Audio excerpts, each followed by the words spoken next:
Autobiography of a யோகி அப்படின்னு சொல்லப்படுற இந்த புக்கு இன்னைக்கு வேர்ல்டு ஃபுல்லா வைபா பரவிக்கிட்டு இருக்கு அப்படின்னா இதுக்கு பின்னாடி இருக்கிற 4 ரிஷிகள் முனிவர் என்ன வேணாலும் சொல்லிக்கலாம். ஆனா அவங்க மட்டுமே தான் இதுக்கு காரணம் அப்படின்னு சொல்றாங்க. முதல்ல வர்றது மகாவதார் பாபாஜி, ரெண்டாவது வர்றது லாஹிரி மகசாய, மூணாவது யுக்தீஸ்வர், நாலாவது பரமஹன்ச யோகானந்தர் அப்படின்னு சொல்றாங்க.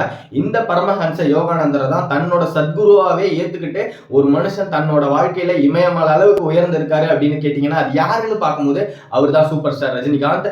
ஆட்டோபயோகிராஃபி ஆஃப் அ யோகி அப்படின்ற அந்த புக்குக்கு ஒரு மிகப்பெரிய ஃபேன் அப்படின்னு சொல்றாங்க. அப்படி அந்த புக்ல என்னதான் இருக்கு அப்படின்னு இறங்கி போய் நீங்க இதை ரிசர்ச் பண்ணி பார்த்தீங்கன்னா ஒரே ஒரு விஷயத்தை தான் திருப்பி திருப்பி சொல்லிக்கிட்டு இருக்காங்க. செல்ஃப் ரியலைசேஷன், தன்னை உணர வேண்டும்.